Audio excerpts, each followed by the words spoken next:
7 Things to Let Go to Grow After 50. As Anais Nin said, everything that I can't transform into something marvelous, I let go. This is one of the many secrets of women who are happy and fulfilled after 50. Hey, I'm Graceful Mindz, and I help women over 50 navigate this amazing chapter of life. I've seen firsthand how transformative letting go can be. It's not just a concept, it is a practice, a choice we make daily. The older we get, the more we tend to accumulate. And I don't just mean physical possessions, though those things can weigh us down too. I'm talking about sensitive things, past hurts, regrets, expectations from others, and even the limiting beliefs we have about ourselves. After 50, it can feel like we're carrying this enormous weight around, holding us back from truly living. What if I told you that this stage of life, right now, could be the most vibrant, meaningful chapter yet? And the key to unlocking that potential often lies in letting go. Letting go of old baggage, outdated beliefs, and anything that's holding you back from embracing all that life after 50 has to offer. I'm going to share 7 specific areas where letting go can be transformative. So let's start with where it all begins, in your head. 1. Letting go of limiting beliefs about aging. You know those voices that say, "You're too old for that," or "After 50, it's all downhill." Maybe it's, "You should be settling down, not starting something new." These are limiting beliefs about aging. The problem is not only that society keeps pushing these outdated ideas, but we start believing them. We take them in, and suddenly we're living our lives based on someone else's script. But here's the thing. Those beliefs, they're not just harmless thoughts. They shape our reality. If you believe you're too old to learn a new language, try a new hobby, or change careers, then you probably won't even try. And that's how opportunities pass us by. So start paying attention to your inner dialogue. When a limiting belief pops up, and they will, don't just accept it, question it. Ask yourself, where did this belief even come from? Is it based on facts or just outdated assumptions? And then consciously replace the negative with something positive. 2. Letting go of past identities. After 50, it's easy to get stuck in the roles we've played for decades. The career woman, the mother, the wife. But what happens when those roles shift or fade? Who are you underneath it all? We evolve, our interests change, and that's a good thing. Maybe you were the career woman, the stay-at-home mom, or defined by a past relationship. Those were chapters in your story, but they don't have to be the whole story. After 50, you get to decide who you want to be now. It's about growing and evolving. It means stepping outside of what is familiar. I remember after my kids left home, I felt lost. Mom has been my primary identity for so long. Then I realized this was my chance to rediscover myself, my interests, my passions, independent of my role as a mother. It was liberating to explore new paths and define myself on my terms. So ask yourself, who do I want to be in this next chapter? Try revisiting an old hobby, explore a new interest, or simply permit yourself to change. 3. Letting go of unhealthy relationships. As we evolve, sometimes our relationships need to evolve too.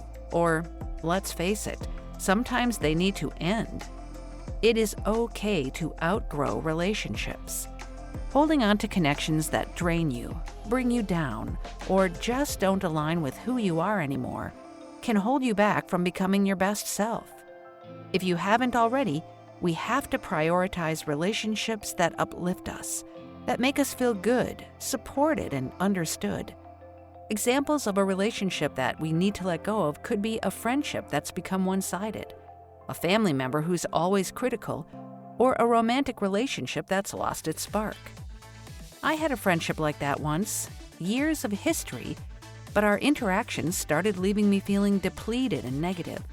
It was not easy to let go, but it was necessary for my well-being. So take an honest look at your relationships. Ask yourself, does this person make me feel good about myself? Do they support my growth? If not, it might be time to set some boundaries, or even, in some cases, let that relationship go. It's okay to say no to interactions that drain you. Focus on nurturing the relationships that do uplift you, and be open to new connections with people who share your values. Remember, it is a continuous process. 4. Letting go of the shoulds.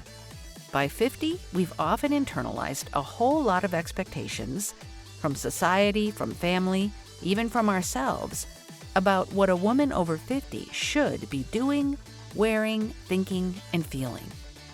But here's the secret. Those shoulds are often just outdated rules that don't serve us anymore, if they ever did. They can keep us trapped in a life that feels inauthentic and unfulfilling.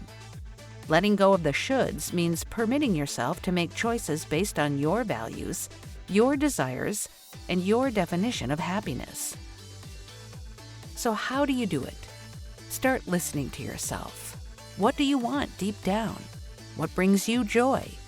Start making choices, big and small, based on those answers, even if they go against the grain. It's about reclaiming your life, one should at a time. It takes courage, but trust me, it's worth it. Number 5, letting go of physical and digital clutter. It's amazing how much our surroundings affect our state of mind. After 50, we just don't have the time or energy for that extra stress. I'm talking about both physical and digital clutter. That junk drawer you can barely open, that closet overflowing with clothes you never wear, or that email inbox with thousands of unread messages. It's like a constant to-do list nagging at you, right? It's like carrying a weight around, and after a while, it takes a toll. Letting go of the physical clutter, the things we don't need, use, or love, is incredibly unburdening. So start small. One drawer, one shelf, one email folder. Ask yourself, do I use this? Does it add value to my life now? If not, let it go. Then create systems for staying organized so the clutter doesn't creep back in. It is about creating an environment that supports your peace of mind. Now let's move on to something just as important. 6. Letting go of emotional baggage. We all carry emotional baggage. It's just part of being human. But after 50, holding on to those past hurts, resentments, and regrets can weigh you down, affecting your relationships, your self-esteem, and even your physical health. Letting go of this baggage isn't about forgetting or pretending it didn't happen. It's about freeing yourself from the grip of the past. Think about that unresolved conflict, that lingering resentment, or that self-blame you might be carrying. Acknowledging the hurt, learning from it, then making the conscious choice to release its hold on you. How? Start by acknowledging the emotions. You can talk to someone you trust, a friend or a therapist, and consider forgiveness, not for them, but for you. It's a journey toward healing, and it takes time, so be patient with yourself. And last but not least, number 7, letting go of the need for approval. For so many of us, seeking approval is practically second nature. We are conditioned to follow the rules. We want to be liked, accepted, validated, but constantly seeking external approval can be a trap, especially after 50. It's like living your life with an invisible audience, always performing, always trying to measure up. Letting go of that need is about turning down the noise of others' opinions and tuning into your inner voice. I used to be a chronic people pleaser, always putting others' needs and expectations before my own. Then in my 50s, I realized I was living my life based on what I thought everyone else expected. Ditching that need for approval? Mentally freeing. So start practicing saying no without over-explaining. Make decisions based on your gut, even if it goes against the grain. Remind yourself daily that your worth isn't determined by anyone else's opinion. It takes practice, but the freedom, it's worth it. As Steve Maraboli so wisely put it, the truth is, unless you let go, unless you forgive yourself, unless you forgive the situation, unless you realize that the situation is over, you cannot move forward. Let that sink in. Letting go of the past, of expectations, of limiting beliefs is the key to unlocking your most vibrant, authentic, and joyful life after 50. Check out our latest video, Finding Purpose After 50, Starting Over, for inspiration and practical tips on creating a life you love. It's never too late to start fresh.